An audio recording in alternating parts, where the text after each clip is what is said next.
मार्केटमधला मटार महाग होण्याच्या आधी एकदा हा मटारचा उत्तप्पा तुम्ही करून बघा मंडळी. नेहमी नेहमी ह्याच पद्धतीने हा उत्तप्पा करून खाल याची गॅरंटी आहे. ह्यासाठी करायचं काय, 1 वाटी रवा घ्यायचा, मोठाल्या वाडग्यामध्येच काढून घ्यायचा आहे. त्यानंतर एक मिक्सरच्या भांड्यामध्ये 1 वाटी मटार, 1 मूठ कोथिंबीर घ्यायची, 3-4 हिरव्या मिरच्या घ्यायच्या आहेत, लसूणच्या पाकळ्या टाकायच्या आहेत 3-4 आणि ह्यामध्ये 3-4 टेबलस्पून दही टाकायचं आहे. 1 टेबलस्पून इथे जिरं टाकून घ्यायचं आहे आणि चवीनुसार मीठ टाकायचं. पुढे आपल्याला थोडंसं, अगदी थोडं पाणी टाकायचं आणि हे मिश्रण चांगलं बारीकसर वाटून घ्यायचं आहे. हे जे मिश्रण आहे रव्यामध्ये आता आपल्याला ॲड करायचं आहे आणि रवा चांगला भिजवून घ्यायचा आहे.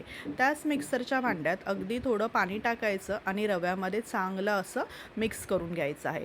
रवा चांगला मिक्स झाला की ह्याच मिश्रणामध्ये आपल्याला 1/2 टेबलस्पून बेसन पीठ ॲड करून घ्यायचं आहे आणि 2 टेबलस्पून इथे मी तांदळाचं पीठ वापरलेलं आहे. त्याने हा जो उत्तप्पा आहे एकदम छान असा कुरकुरीत क्रंची असा बनतो. आता हे जी सुकी पीठं आहेत ना, सर्व चांगली मिक्स करायची. अगदी लागलं तर थोडंसं पाणीही यामध्ये टाकून घ्यायचं आणि चांगलं ओलं करायचं मिश्रण जे आहे मिक्स करायचं आहे आणि हे जे मिश्रण आहे रेस्टसाठी 10 ते 15 मिनटं साईडला ठेवून द्यायचं आहे. तोवर आपल्याला साईड बाय साईड एक कांदा आणि एक टोमॅटो बारीक असा आपल्याला चिरून घ्यायचा आहे. याच मिश्रणामध्ये पुढे आपल्याला तो ॲड करून घ्यायचा आहे. हवं असल्यास तुम्हाला ह्यामध्ये वेगवेगळ्या तुम्ही व्हेजिटेबल्स यूज करू शकता, जसं की गाजर, फरसबी, कोबी वगैरे. तर इथे मी कांदा आणि टोमॅटोस ॲड केलेला आहे, थोडीशी कोथिंबीर, लाल तिखट टाकून घेतलेलं आहे आणि चवीनुसार थोडंसं मीठ टाकून घेतलेलं आहे. आधीही थोडं मीठ वापरलं आहे, तर त्या हिशोबानेच आपल्याला इथे मीठ वापरायचं आहे. अगदी थोडंसं पाणी टाकायचं आणि मीडियम कन्सिस्टन्सीचं असं हे पीठ बनवून घ्यायचं आहे. अगदी जाड पण नाही आणि अगदी पातळ पण नाही हे पीठ ठेवायचं. व्हिडिओमध्ये दिसते त्याप्रमाणे ठेवायचं आहे. आता ह्यामध्ये इनोचं 1 पॅकेट ॲड करून घ्यायचं आहे. ॲक्टिवेट करायला थोडंसं पाणी टाकायचं. इनो नसेल तर पाव चमचा सोडा वापरला तरीही चालेल.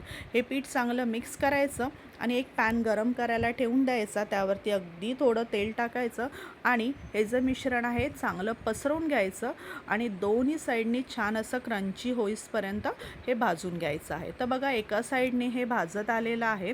तर हे एका साईडने चांगलं भाजलं की आपल्याला हे परतून घ्यायचं आहे. वरतून थोडंसं तेल सोडलेलं आहे आणि दुसऱ्या साईडने पण छान असं क्रंची होईपर्यंत भाजून घ्यायचं आहे. तर मस्त कुरकुरीत आणि चवीला एकदम अप्रतिम असा हा उत्तप्पा लागतो. एकदा नक्की करून बघा, तुम्हाला नक्की आवडेल बघा. तसा हा आपला उत्तप्पा रेडी झालेला आहे. तर मी इथे दुसरा पण रेडी करून घेतला होता. तर तुम्हाला रेसिपी कशी वाटली हे मला कमेंट करून नक्की कळवा आणि एकदा नक्की करून बघा आणि केल्यानंतर मला तुमच्या प्रतिक्रिया नक्की कळवा.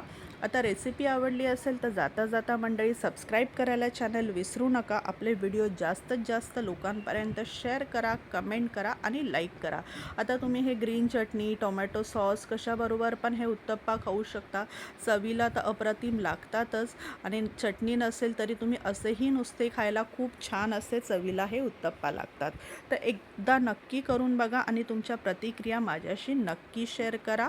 व्हिडिओ बघितल्याबद्दल खूप खूप धन्यवाद.